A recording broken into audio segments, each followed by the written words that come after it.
All right, so step three, it's time to apply all of the cool stuff that you've learned in this tutorial and in, making some of those really straight ahead bass lines, um, and make some of your own bass lines from scratch for your own chord progressions. So before we get into this, I just wanted to go through these examples that I show earlier in the tutorial, this Mac Miller bass line, the Radiohead bass line, and the Bob Marley bass line. I just wanted to just kind of show you maybe some more details on that maybe don't come across in the tutorial.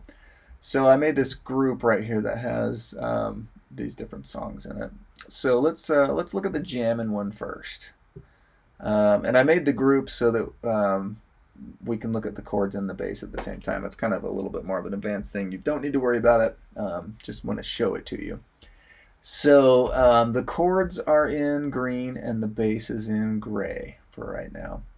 And if we look at this chord, this is just a B minor chord, but it's got an extra B on top. That's it. So if that kind of confused you, like, oh, that's a 4-note chord, that's different. It's just got an extra root on top also, which is a really common thing to do. You can definitely do that as well, and we could do it on this chord as well. But I, in the Bob Marley version, he definitely has this going on in the chord, and so I just wanted it to be there so that you could, I guess, see it, give us a chance to check it out. So the first thing is that there's some chord rhythmic stuff going on in the chords themselves, right? So, he plays this chord 4 times and then kind of plays on the offbeat this one and then repeats this one a bunch of times. And then if you'll notice this 4th chord here, it's an F sharp minor. It happens like a measure or a beat early. It's happening on like the and of 4 here. So it comes in like right before beat 4, which is kind of cool. It's like an anticipation. We call that a syncopation. So that's kind of a cool thing on the chord structure here that I wanted to point out. And then if we look at the bass, man, this is like the most basic bass part out there, but it's so cool. Sometimes just the most simple stuff can just be awesome, especially if you're Bob Marley. Most of his songs, when I look at them and dissect them, I'm like, it's so simple, it's genius. But if you look, so he's just playing a B, right? A little bit of a different rhythm than what's up there, but you'll notice like these first 2 notes sync right up with the chords, and then he kind of starts breaking it up. Same with here, he like waits for the bass note to come in late, just like the chords do, right? But again, he kind of breaks it up a little bit more. And then G, kind of same thing, lining up there. He has 1/5 in this bass line, 1/5 that he brings in, and then down to the F sharp, right? So this is so simple and it's so basic and so cool at the same time, and I love it, right? So let's check it out.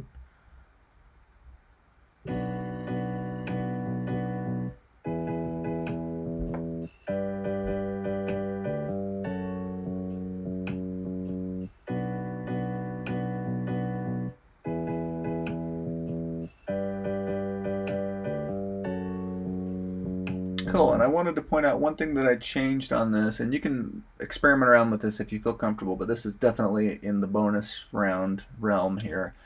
Um, Over here on the left-hand side, there is a section right here that says grooves. And when you first open up, let me just pull up another MIDI clip so you can see. When you first pull up the groove, there should be like none loaded right there. It'll just say no groove. And what that means is like it's just kind of robotically divided up, right? So especially when we start chopping up the beat into like 1/4 and 1/8. I'll go back to jamming here. Each of these grid lines is perfectly robotically spaced, like it chops it right down the middle. It splits it exactly into 8 pieces when we're on 1/8. And that's cool for some style of music where it's like exactly precise like that, but for like this kind of more swinging reggae feel, they didn't actually like divide their beats into even chunks. It was kind of a little bit lopsided. Like you can think of the difference in rhythm between when you're like walking fast versus like skipping. When you skip, it's kind of like a long, short, long, short, long, short, long. And when you're walking fast, it's like like it's exactly even steps, right? And so in Ableton, they call that groove. Sometimes people refer to it as swing, but it's just like this idea that maybe you chop up the pieces not evenly, like some are actually longer than others. Anyway, if you want to mess around with the groove, if you click on this little icon next to the groove thing, it will load up here a whole bunch of different grooves that you can choose from.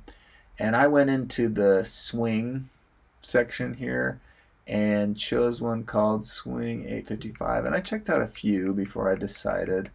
But if you look at it, you probably can't hear it, it's playing it right now. But if you look at it, this will show you how the eighth notes are divided. So it's not exactly even. Like the first one is a little bit longer than the second space, right? And then it kind of does that same thing again, like longer, shorter, longer, shorter, longer, shorter, right? So it kind of just makes it not exactly even, and it gives it more of this kind of human swinging kind of feel, right?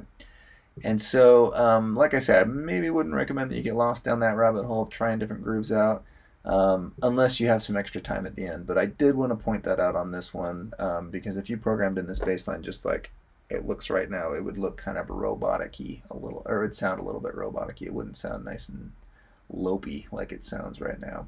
Anyway, that's the jamming one. Let's look at creep next.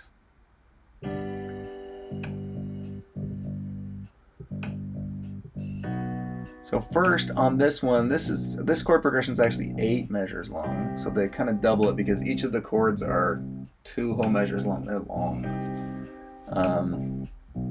And the chords for this one are G major, B major, C major, and then C minor. And if we look at the bass notes, I'm going to stop it here. On the G chord, it's just G's, but it's got this cool rhythmic displace thing, right? So just roots there. On the B chord, it's B's, and that low note is the fifth, the F sharp. So it's 5 down, right? And again, it's the same rhythm that they do in the G, but it's just like these little notes that are right there and there and there. Those 3, they move down to the 5th, right? So it's the same rhythm, but now we got some fifths. And this is the same thing again, too. This is C with the C chord, some fifths down there, and then, aha, there's that little guy, a little passing note that kind of like bumps down before it comes back to another C, but this time it's a C minor. And you can see, like, in the beginning, they're still kind of doing this thing where they bop down to the 5th and then back up here. And then they do this cool walking thing, and I really like this walking thing. So it's just C, D, D sharp, and this F drops down low, which is kind of a surprise, but we could have played it up here. And then it would have walked up nicely if the G was up here. That would be like the G right there. So that would have been a cool walk up if the G was up there, but the G's down here, right? And so he actually like, it's like we got this walk, but then he kind of realizes like, ooh, I need to get back down to that G, and so he drops down low for the F so that it walks up to the G from below instead. So that's kind of a cool thing that I like about this song in particular. Great tune, cool bass line, again, super basic, but just super cool. Radiohead is known for making awesome chord progressions, among other things, but Creep is one of their big kind of breakout songs that came out in the 90s. It's one of their, I think it was their first hit. So anyway, last, we've got this Mac Miller one. Let's check